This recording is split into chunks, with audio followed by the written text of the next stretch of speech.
तो आज के टुडे ब्रेकिंग न्यूज में बताएंगे राजनीति से जुड़े सभी बड़े खबर कि देश दुनिया में भी क्या कुछ हो रहा है। एक एक करके सभी बड़ी जानकारी देंगे। तो सबसे पहले बिग ब्रेकिंग न्यूज जो निकल के आ रही है दोस्तों, एसपी कार्यकर्ता के खींची साड़ी, सीएम के आदेश पर सी और थाना प्रभारी हुए सस्पेंड। इसके साथ ही अगली बड़ी खबर में आपको बताएंगे चिराग पासवान को दिल्ली हाईकोर्ट से बड़ा झटका, खारिज हो गई चाचा पशुपति के खिलाफ याचिका। इसके साथ ही अगली बड़ी खबर में बताएंगे दिल्ली हाईकोर्ट ने की समान नागरिक संहिता की वकालत, कहा यही है सही समय। इसके साथ ही अगली बिग ब्रेकिंग न्यूज में आपको बताएंगे मसूद गाजी की मजार पर ओवैसी ने की जियारत, भाजपा ने इसे बताया राजभर समाज का अपमान। इस खबर को भी बताएंगे पूरी विस्तार से। इसके साथ ही अगली बिग ब्रेकिंग न्यूज में आपको बताएंगे मोदी कैबिनेट के विस्तार से बिहार में बढ़ा सियासी पारा। जी हां, इसके साथ ही उपेंद्र कुशवाहा से मिले जदयू सांसद ललन सिंह। इसके साथ ही अगली बिग ब्रेकिंग न्यूज में आपको बताएंगे दोस्तों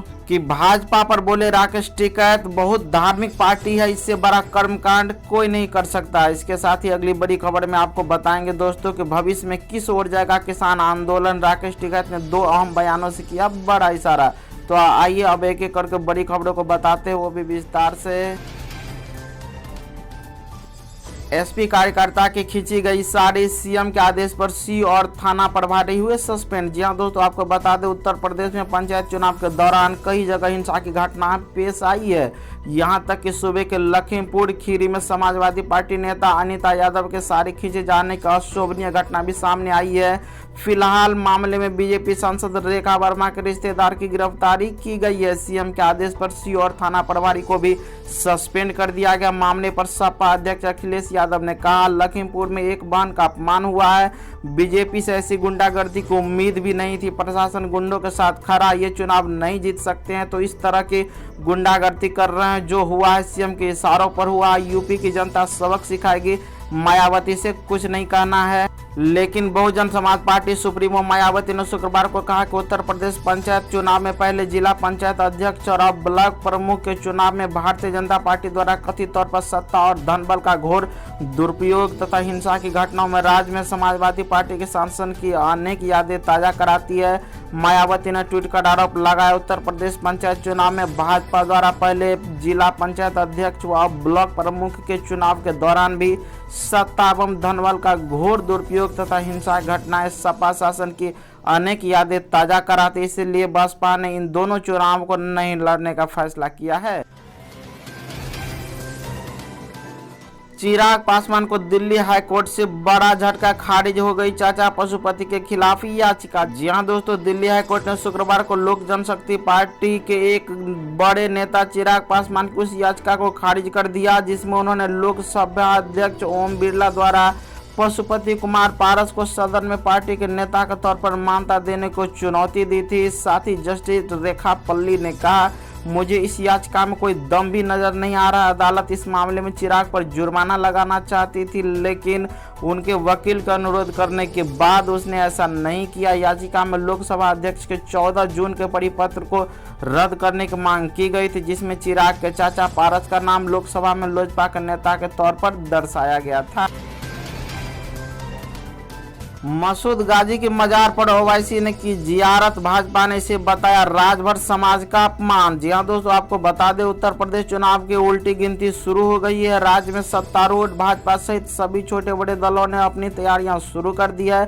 भाजपा ने उत्तर प्रदेश चुनाव का केंद्रीय मंत्रिमंडल में हुए फेरबदल में भी ध्यान रखा। मोदी कैबिनेट में शामिल किए गए 43 नए मंत्रियों में से 7 यूपी से ही है। ऐसे में कोई भी पार्टी अपना दांव खेलने से और एक दूसरे को नीचा दिखाने से चूक नहीं रहे। हर किसी की नजर ओम प्रकाश राजभर और असदुद्दीन ओवैसी के बीच हुए गठबंधन पर टिकी है। आंध्र प्रदेश के बाद महाराष्ट्र और बिहार में पैर जमाने के बाद ओवैसी अब उत्तर प्रदेश में पैर जमाना चाहते हैं और ऐसे में वो भी उत्तर भारतीय नेताओं की तरफ खुद को मुसलमानों का पैरोकार बताने के लिए कई तरह के हथकंडे अपना रहे हैं। इसी क्रम में ओवैसी ने महमूद गजनवी के भांजे मसूद गाजी की मजार पर जियारत करके एक नए विवाद को जन्म दे दिया। इसके बाद भारतीय जनता पार्टी को एक बार फिर ओवैसी पर हमलावर होने का मौका मिल गया। ओवैसी जब जियारत कर रहे थे तब वहां राजभर भी मौजूद थे। ऐसे में स्वामी प्रसाद मौर्य ने ओवैसी का गाजी के मजार पर चादर चढ़ाने को लेकर के बड़ा बयान दिया है और कहा सबको धार्मिक स्वतंत्रता है और वह कहीं भी जाकर के चादर चढ़ा सकता है, इस पर राजनीति नहीं करनी चाहिए। वहीं पर भाजपा ने इसके अलावा कहा ओवैसी और ओपी राजभर में महाराजा सुहेलदेव का अपमान किया। जिस व्यक्ति ने देश पर हमला करने का गुनाह किया हो उसकी मजार पर जाना और सम्मानित करने का काम न केवल राजभर समाज का अपमान है बल्कि गरीबों और देश का भी अपमान है।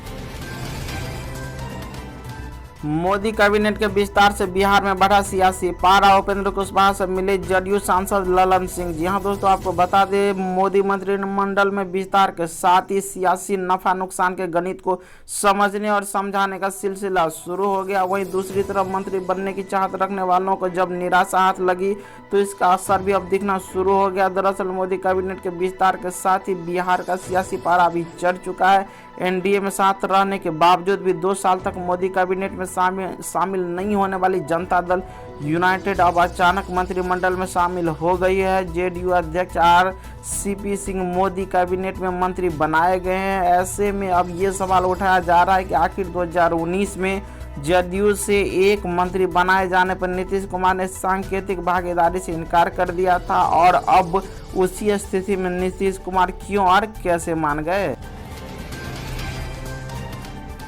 भाजपा पर बोले राकेश टिकैत बहुत धार्मिक पार्टी है, इससे बड़ा कर्मकांड कोई नहीं कर सकता। जी हां दोस्तों, कृषि कानूनों पर केंद्र सरकार और किसान संगठनों के बीच पिछले करीब 5 महीनों से कोई बातचीत नहीं हुई है। दोनों ही पक्ष अपनी अपनी शर्तों को लेकर के अड़े हुए हैं। केंद्र सरकार ने साफ कहा है कि वह कृषि कानूनों पर सिर्फ चर्चा करेगी लेकिन इन्हें वापस नहीं लेगी।